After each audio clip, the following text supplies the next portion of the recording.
ating Lord dito ay yung pong kaalaman sa pagkakilala sa tunay at buhay na Diyos.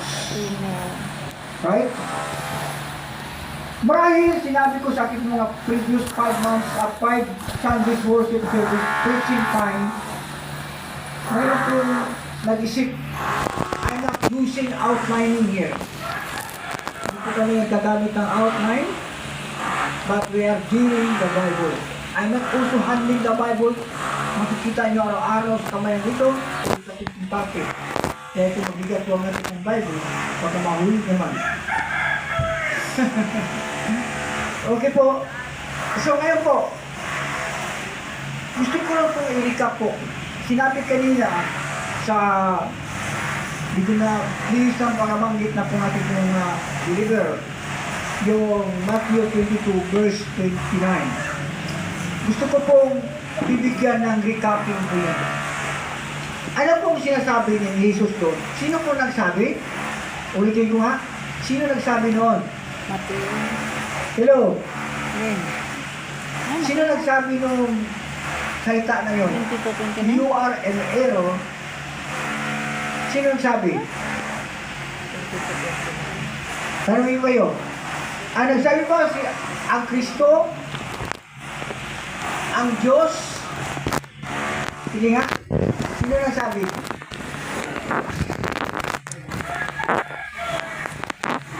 Pakibasa nga po. Amen. Kasi hindi po ako magtagal.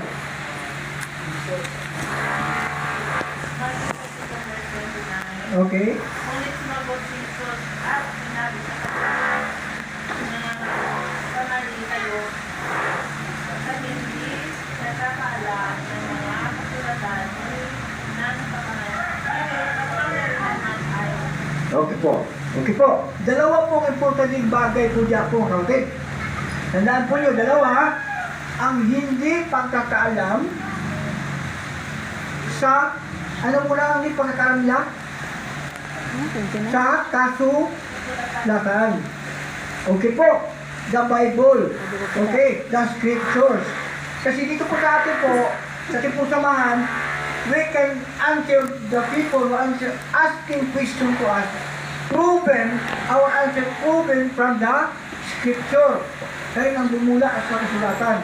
Hindi po tayo mag-meditate, ay hindi po tayo mag-interpret kung ano man ang naisip mo while you're talking sa mga tao.